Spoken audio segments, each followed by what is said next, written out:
Hey, friends. Honda here again. 250 cubic centimeters.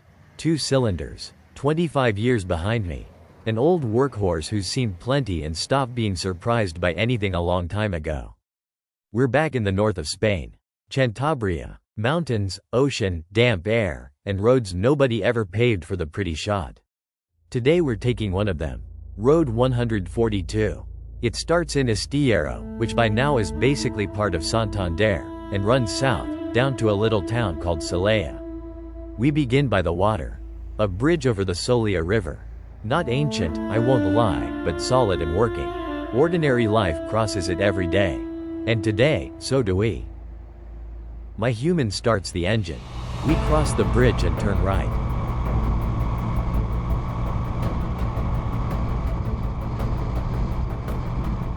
There she is, R142. And let's be honest right away. This is not a journey. This is not a trip for the feels. This is a documentary about a road and what sits along it. We show you the asphalt and what's next to it. No pretty words. No finding yourself on the open road. The road and the places beside it. That's the whole genre. And fair warning, for the first stretch she'll behave modestly. Nothing that makes your piston rings clench. An ordinary regional strip. You ride, you work, you don't play hero. But she's lined with churches and chapels. So many we won't even visit them all. Only the prettier ones or the closer ones. There's also a zoo coming up, and a couple of old bridges. So we won't be bored. The road will be bored.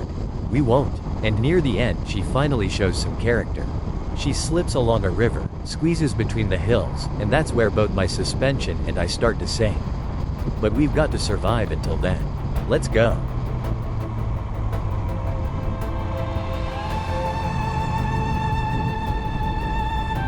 Just a couple of kilometers, and my human steers me left, onto the first turnoff. There she is, the first little church of that endless collection. Ermita de Santa Ana. Small, tidy, nothing extra. Exactly what I respect in a building.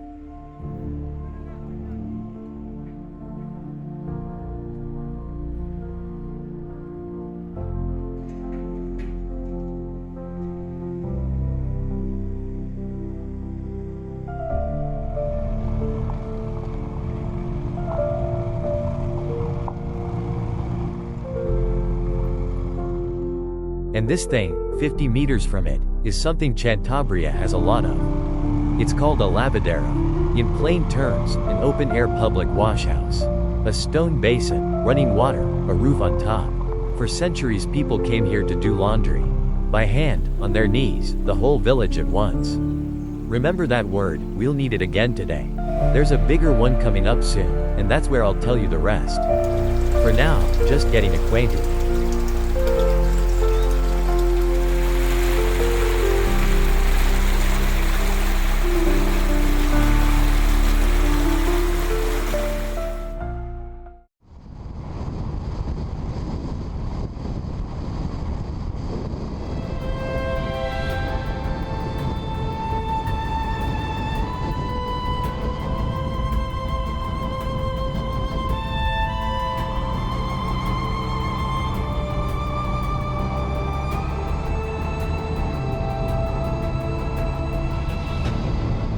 A kilometer on, my human turns left again.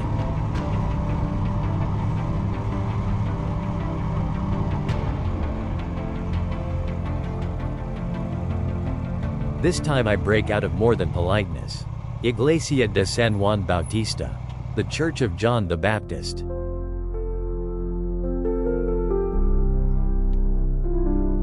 This one's a whole different caliber. If the last one was a humble laborer, this one stands like it knows its own work. And rightly so. Stone, sturdy. The kind they built once and for all.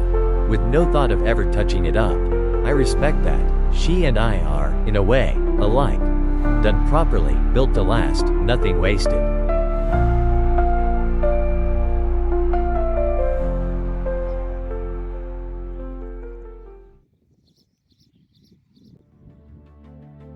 Back on the road, less than a kilometer, and now my human is taking me to the second lavadero. The bigger one I promised. So while we approach, let me start the story. They built wash houses like these all over the north in the century before last. Back then villages had no running water, let alone washing machines. Water was precious and shared in turn. First to drink, then for the cattle, and whatever was left went to the laundry. The women did the washing. You wouldn't find a man at the water here, and in some places it was outright forbidden. And here it is, the lavadero of Leonio. Now that we've pulled up, the real story. The most interesting part isn't even the washing. This was the village communication hub. People came in from every house, and while they scrubbed the linen they traded everything. News, rumors, advice, gossip. The local internet. Only it ran on water and soap. I look at it and recognize something familiar. Old stonework, not a single wasted move, even though its job ended ages ago. A bit like me. I've outlived my function too, you could say. Nobody's obliged to ride me now, there are younger things for that. But here I am, working, and still good company. This lavadero and I understand each other. Rolling on.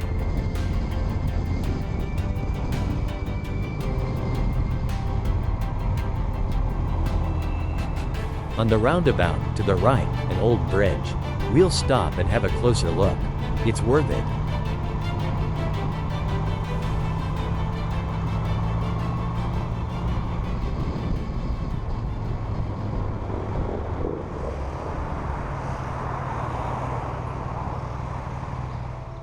This is the Puente de Selaya. Once it wasn't just a bridge but a mandatory crossing. For centuries everything moving between the east of the region and Santander passed through here. Castilian wagon trains, wool and grain heading to the port, the northern way of St. James.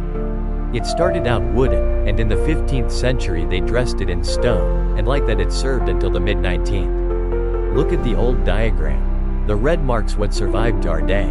Of a long bridge, one small piece is left. And here's what hits close to home. I'm from the same story. First hooves, then the wheel, then me. The bridge stood at the start of that chain. The only difference is they retired it, and me, not yet. And if you ride a little further into the woods, you stumble onto this. Another bridge. It's on no map, and it has no name. But it's a curious thing. And it's not a road bridge. It's a former railway. Once, not wagons and not cars but steam trains ran across it. From below you can see clearly how it's made. The load-bearing parts are metal beams. And the space between them is filled in with little brick vaults. Metal holds the load, brick fills it. That's how they built railways at the turn of the 20th century. Every material in its place, nothing wasted. The rails are long gone. But the bridge is here. And it's not all that's left of this line. Right now we're heading to its old station. That's where I'll tell you about the whole branch. So remember this bridge. It was the first hint.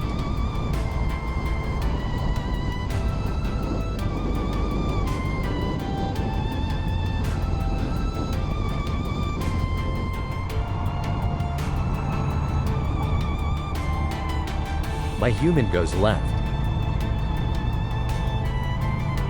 And there, on the left, take a look at a curious contraption. An old steam crane. English, named after its makers, Priestman, late 19th century. It worked not as a crane but as a dredger. It cleaned the bottom of this very Selaya river, scooping out the silt so ships could reach the loading docks. And it's also the only steam machine that survived whole in all of Cantabria. A whistle from the era when things first began to move on their own, without horses. I feel a kinship. It burned coal, I burned gasoline. Same idea. It did its work and stopped, I'm still rolling. And where have we ended up? Ah, the Rosequillo Park. A former noble estate, the house dating back to the 18th century, and now just a public park where people come to stroll. Its value isn't the house but the trees. They're guarded here like a monument. Several are on Cantabria's register of special trees. There are 3 old yews, and some were even brought from across the ocean once. It's considered one of the prettiest parks in the region. Old trees make sense to me, in their own way. They grow for decades, never hurry, remember everything. I'm iron and fast, they're alive and slow. But we agree on one thing. Lasting a long while in this world is a skill too.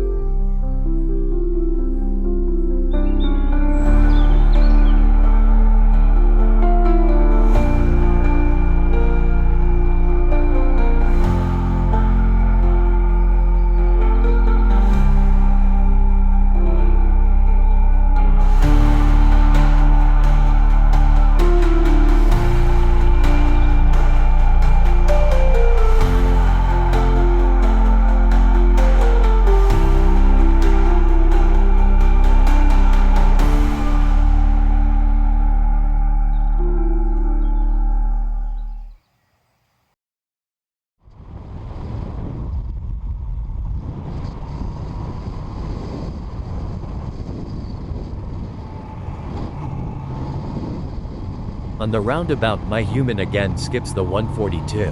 Crosses it and heads the other way. Must be something over there.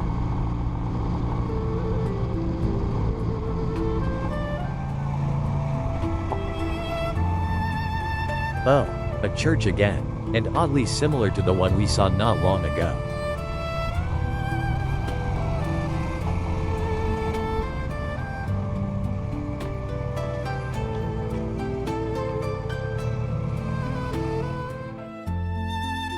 Ah, right, San Juan Bautista. The same John the Baptist as last time. A namesake. Happens around here. But its story is more interesting. It was built by the will of Juan de Herrera, architect of El Escorial and chief builder to King Philip II. And so, in an ordinary Cantabrian village, stands a church with royal relatives like that. One San Juan, a humble laborer, the other with connections at court. And the same saint for both.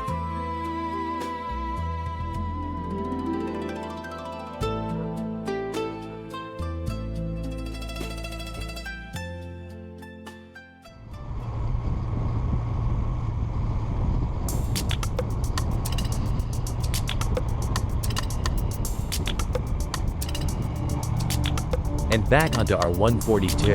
Now, as promised, we'll savor the views of this road. Savor them.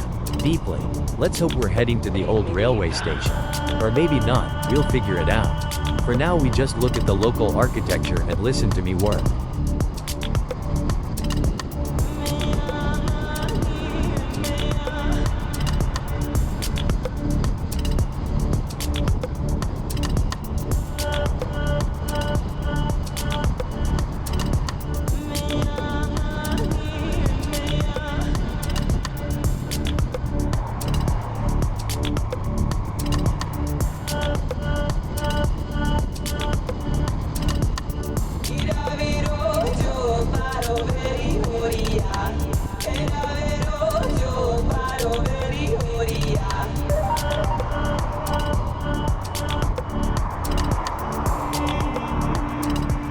So, my human goes left.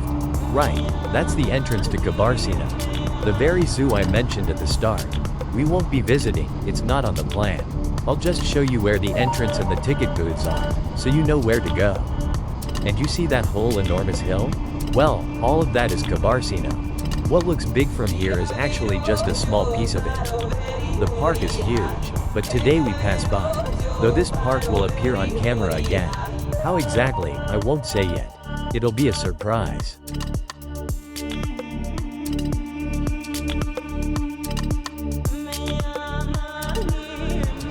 Back onto the 142.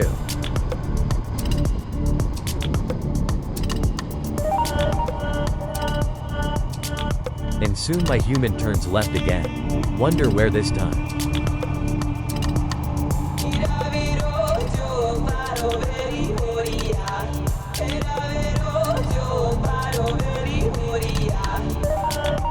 And there she is, the old Obregon station. Remember the bridge in the woods, the railway one, the one I promised to tell you about. Now's the time. This station belongs to that same line. And its story, frankly, has character. The line was called Santander Mediterranean. They dreamed it up 100 years ago, on a grand scale. To link our northern port of Santander with the port of Valencia at the other end of the country. Directly, across the whole Castilian plateau and through the mountains. A great idea on paper. They began building in the 20s. And here's what came of it. It never reached the Mediterranean. And it never reached Santander either. They built 650 kilometers, and the last 60-odd into the city were never finished. Even though half the main structures on that stretch already stood ready.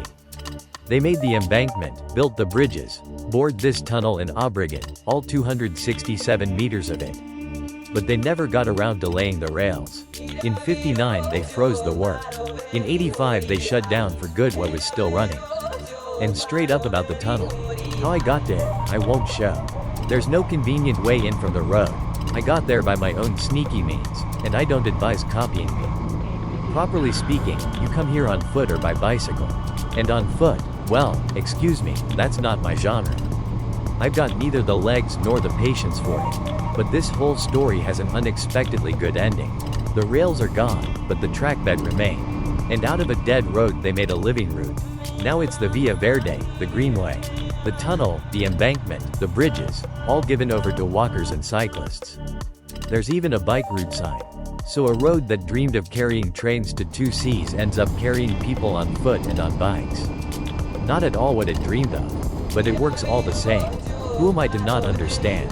The point is to keep moving, and in what form is just a detail. The 142 again. Savoring the route again. Savoring.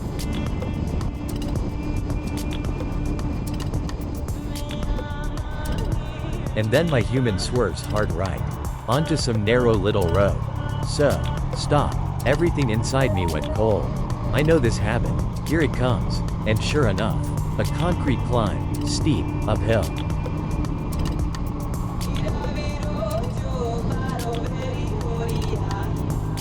And beyond it, of course, a dirt track. Hello, my organic interface. Up to your old tricks again. But here's the strange part. This time I'm not angry. Because the higher we climb, the clearer the why. What opens up from here is worth putting up with some dirt under the tires. Fine, this time I forgive you. I'm just curious what we're so stubbornly climbing toward.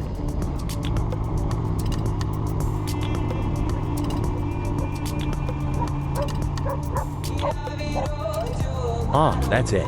Horses. My human has brought me to a horse farm. Yeguada El Pomer, they breed horses here. Not the zoo I promised, of course, we're still waiting on that. But watching live horses is interesting too. Especially for me. I'm one of their breed myself, in a way. Only I've got no hide, and instead of oats I drink gasoline.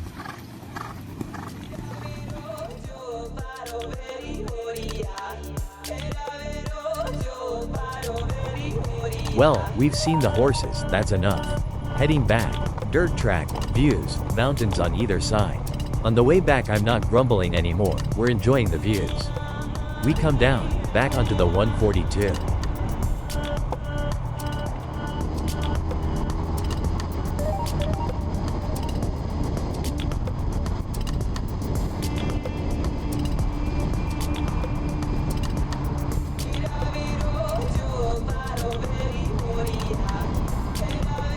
And my human points left again. Off the road again. Wonder where now?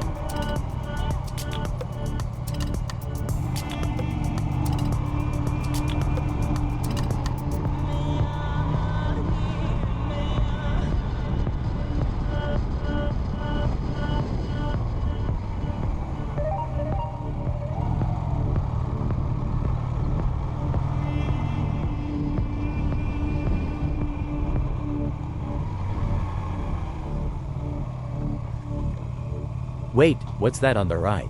Is that the zoo already?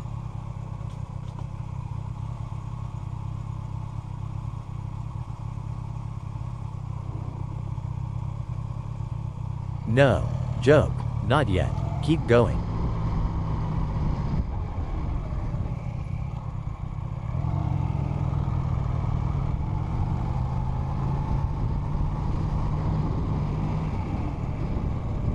And now, for real. Finally, the one and only Cabarcino. Look at this picture. We're outside, looking in through 2 fences at once. Behind the first fence, the people who paid to get in. Behind the second fence, the rhinos. A free double zoo. You can watch both. And now that we're here, let me tell you about Cabarcino properly. This is no ordinary zoo. It's a vast space, 750 hectares, built on the site of an old iron mine. Remember the ore, the railway, that whole theme. They once dug iron right here, and now among the quarries and crags, animals from every continent live almost free. And now the part that matters for us. They let you in on a motorcycle. There's over 20 kilometers of asphalt, good markings. You ride slowly, no faster than 20 an hour, from enclosure to enclosure, viewpoint to viewpoint. So you can tour Cabarcino on 2 wheels. And the roads leading here, in our parts, engines tend to like. But today we stay outside, by the fence, with the rhinos. Because what we've got here is a documentary about a road, not about entrance tickets.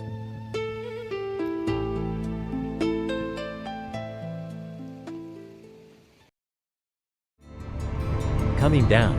Road, views, mountains. Good. And along the way, a church again. San Pedro, St. Peter this time. Pretty. But honestly, we barely even slow down anymore. There are so many you can't keep gawking at each one.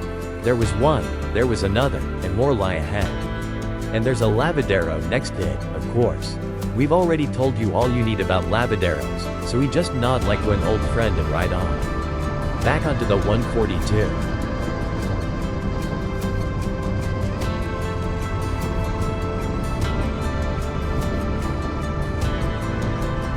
We cross a bridge, cross the highway, and roll into the village of Saran. A young village, by local standards a real kid. It began with a humble roadside tavern. In 1876 a local landowner built an inn here, and it was the first building. The man was called Saran, because he was huge, big and bearded. That's what the neighbors nicknamed him, and so they named the village. Now it's the largest settlement around, over 3,000 people. And here's the thing about our 142. There are many villages like this along it. The road runs from one to the next, buildings, bridges, churches, junctions. Postcard views are scarce here, I warned you. But near the end, I promise, they'll come. For now, right in the village, my human turns right.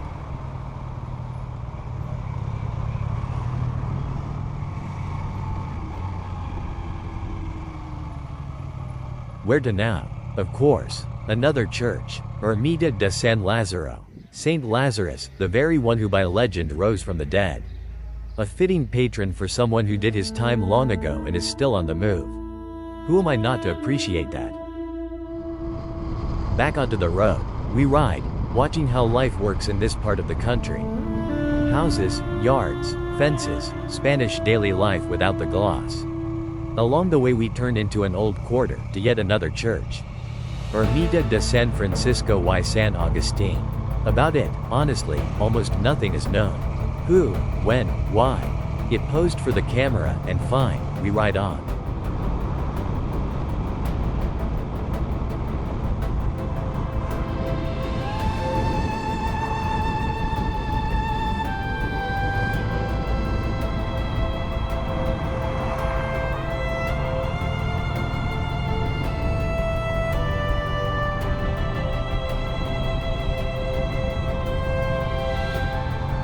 We turn off the road to the right, cross a little river.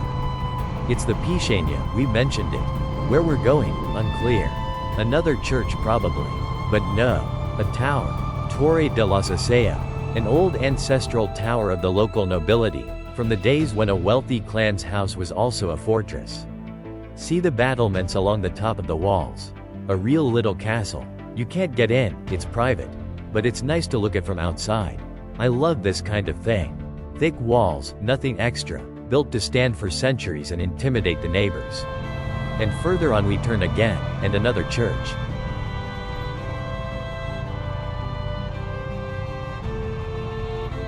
Only this one's different. Nuestra Señora de la Asunción, the Church of the Assumption. And its architecture is noticeably older than anything we've seen today. This is true Romanesque, the 12th century. Squat, heavy, with carving along the cornice. The most ancient spot of the whole day.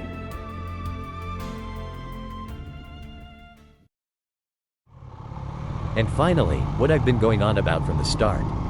That stretch. The road runs along the river, through the valley, and everything changes at once.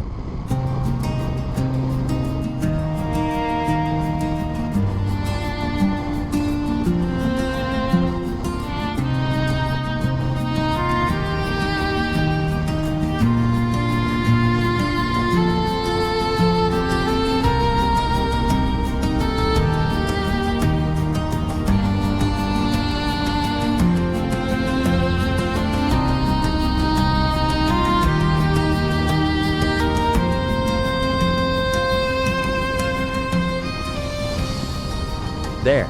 This is what it was all for. Feel it. The curves turn soft, smooth, one flowing into the next. You don't snatch at the throttle. You don't brake for nothing.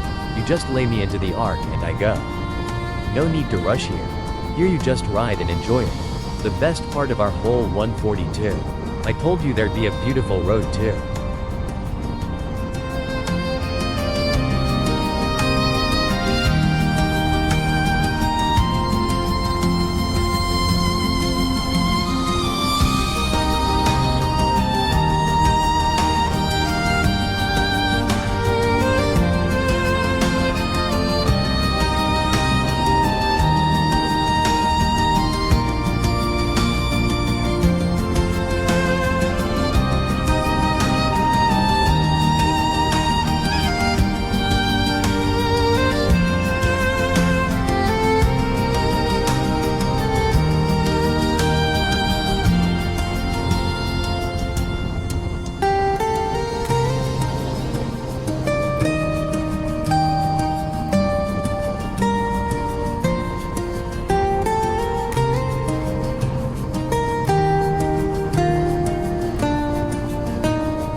so, and my human takes me right again.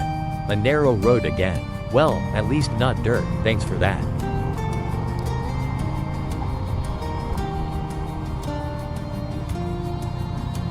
But look, he climbs up, into the mountains and the woods. Where to this time? Fine, I'll trust him, let's see where it carries us.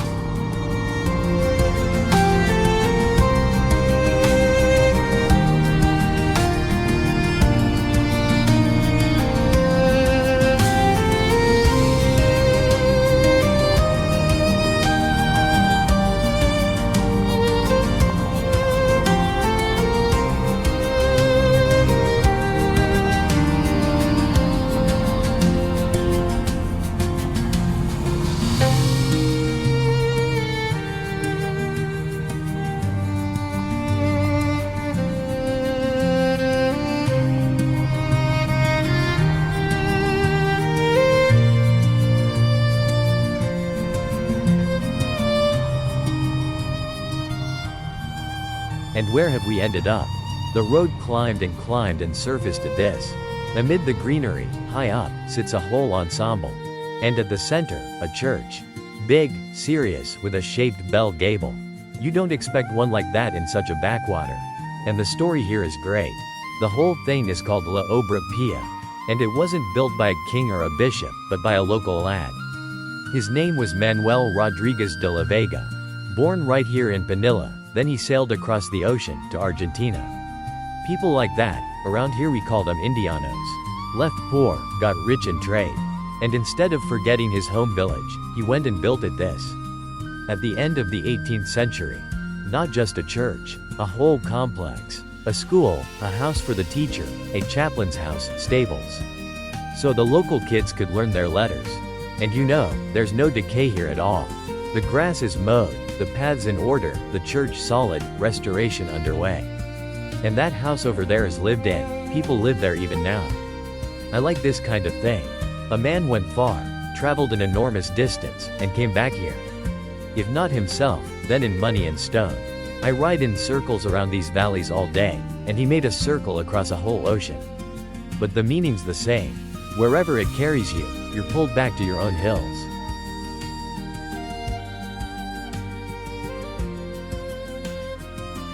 Well, we've rested. The place really is pleasant, you can sit, breathe out. We turn around, heading back to our 142.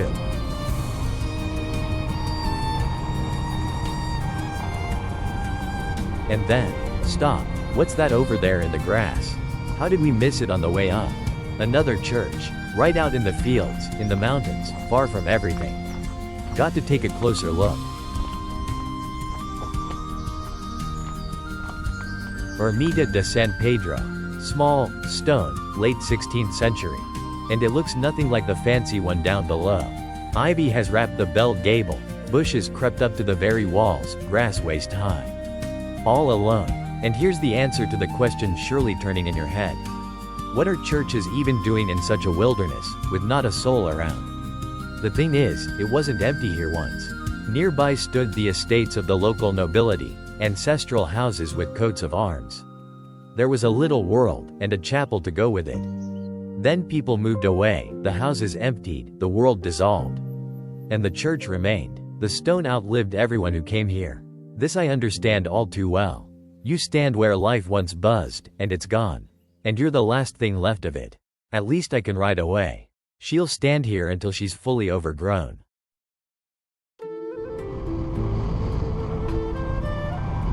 Rolling on down the 142. Local life, yards, the usual picture. And a church again. This is San Andres, St. Andrew, and this one's an old-timer. Gothic, mid-14th century. We pull up to it from an unusual side. From the cemetery side, it's right by the church, as it almost always is in old villages. I ride quietly. You ease off the throttle somehow on your own here. Lying here are people who once walked this same road, maybe on horseback, maybe on foot. They did their time for real. I just talk pretty about it, the whole old and worn out bit. They did it for keeps. So I roll past them in silence and with respect. And then we step into the yard. And here's a detail I love to bits.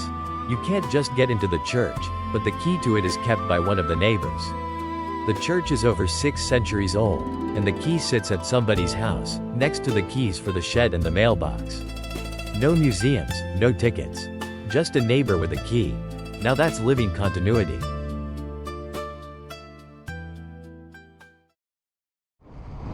We ride on, and the road leads us to Villa Querido. And here it's time to talk geography, because the picture out there is changing. The mountains have gotten serious. We're in the very heart of the Querido Valley, along the Pixena River. The village itself sits low, just past 200 meters above the sea. But that's deceptive. Further south the land rises to 800 meters and beyond. And beyond those ridges begins the real Pasiego country.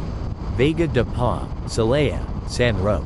Villages of mountain herders. The climate here is green and damp, the summer's cool. Not the Spain they paint on postcards. This Spain smells of wet grass and scalded milk.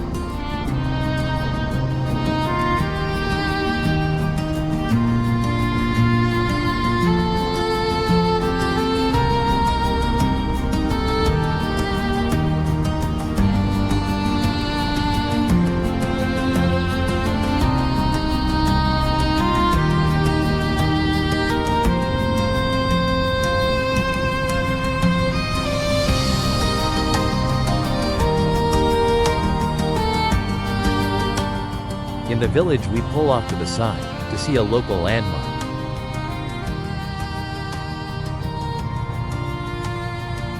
And for the first time today, drumroll, it's not a church, it's a mural, a big wall painting.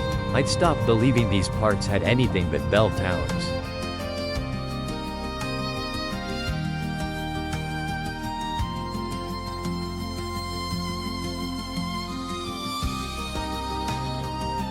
And nearby, on the lot, something that set all my pistons stirring at once. Rally cars. The real thing, mean, covered in stickers. So much for the sleepy green village. Turns out engines roar here and the air smells of burnt rubber. My kind of people. I'm a quiet pensioner on road tires, and these are racers. But our blood, you could say, is the same. Gasoline.